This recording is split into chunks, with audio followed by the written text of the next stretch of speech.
lifestyle and beautiful homes and apartments and boats and planes and all of the stuff that doesn't mean very much. But success is not necessarily very good for a relationship. Women are far stronger than men, you say. You really believe that? I believe that women are actually stronger than men, and I actually say that they're not so much stronger, but I think they're more aggressive than men. And their sex drive makes us look like babies. I think that the women's sex drive is actually as good or greater than a men's sex drive. And I mean, I've been witness to it, and perhaps you have if you're lucky. But sex drive of women is extraordinary. And they like to portray themselves as the weaker sex, but the weaker sex doesn't exist, believe me. I think they're certainly the more aggressive sex. And even in business, I found that some women are just more aggressive. And I don't exactly know why. And I say this with respect. I don't say this with scorn, with anything else. I say this out of great respect. But I think that women, in many cases, are more aggressive than men. Women have a lot to do with business. They have a lot to do with the effect on your life and how they affect your life. They have a huge amount to do with it. And there are so many instances like this, and I do talk about them in the book, and they're interesting. It's not what the book is all about, but the book is about success. And frankly, women so influence you and the world around you that I devote a lot of time to women in the book.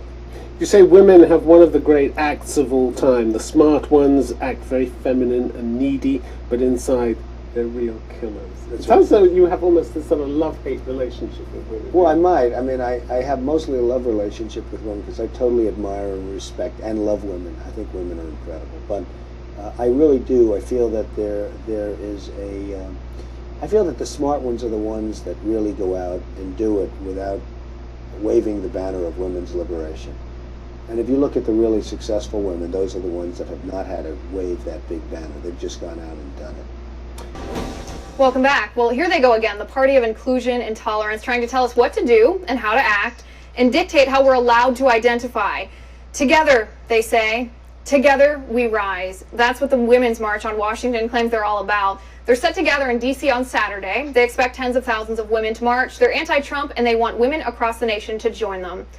Oh, wait, no, they don't. Susan B. Anthony, Elizabeth Cady Stanton, and the first female doctor in America, Dr. Elizabeth Blackwell, they would not have been invited to this supposedly gargantuan, if you listen to the way the media is portraying it, this supposedly gargantuan feminist rally. Susan B. Anthony, Elizabeth Cady Stanton, and Dr. Elizabeth Blackwell, the first female doctor in our nation, would not have been invited because all three denounced abortion for what it is, infanticide and a degradation to our gender into the cause of equal rights for women.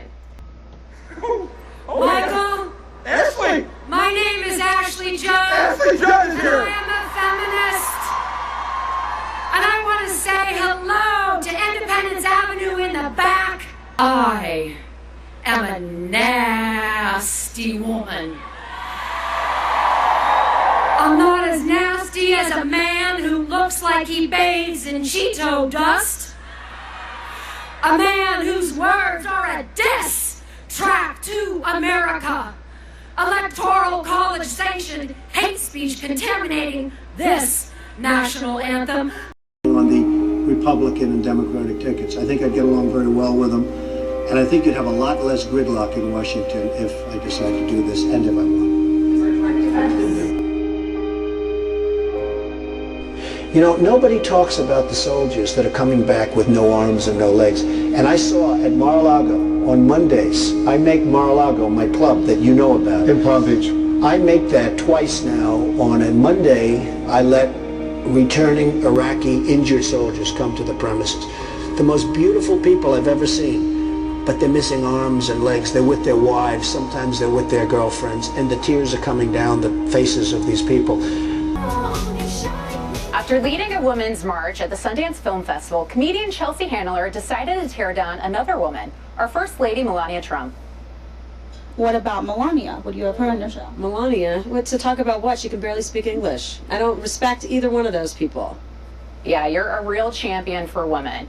Handler, of course, failed to mention that Mrs. Trump speaks 5 languages, English among them, and she does so eloquently. So Juan, I've got to ask you, the left and Chelsea Handler among them, they've accused Donald Trump of being ignorant, sexist, racist, all these different things. Does it tear down the credibility of the left to say something so ignorant? I think it's rude. I think that's the point, is that, look, Melania Trump is our first lady, and she deserves to be treated with some dignity. She has a strong accent. Is that what Chelsea Handler was talking about? I don't know. She didn't say that. What she said was she can barely speak. And that's just not true. And it just strikes me as kind of brutish and rude. That's what I thought. So I didn't like it. But I must say that, you know, when you talked about... Do you think if that statement was being made about, let's say, the reverse situation, it was Michelle Obama, how do you think that... Well, obviously, I don't think Michelle... I think, as I said to you, I think what she's talking about is her heavy accent, and I think Michelle Obama doesn't have a heavy accent. But point I'm making is there seems to be a double standard in the media when someone like Chelsea Handler on the left says something versus someone on the right. But Greg, what do you think of this? You know what I love about this is she led a women's march down Main Street in Park City during the second day of Sundance. You could not find a more elitist, insulated, white, pompous activity than the Sundance Film Festival and a bunch of rich liberal women covered in fur walking down a pretentious street in a pretentious event. I mean, this is the equivalent of like marching through Beverly Hills in protest of kale prices. You can't take anybody seriously. They are so out of touch and stupid. So, isn't the left supposed to be inclusive?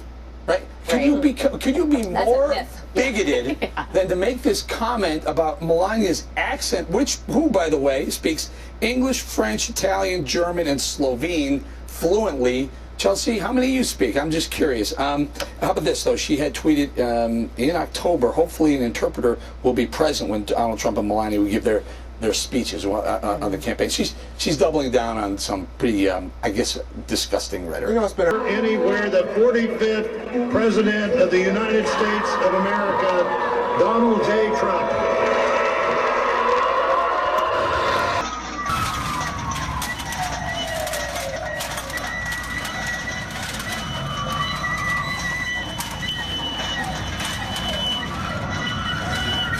I am not as nasty as a swastika painted on a pride flag.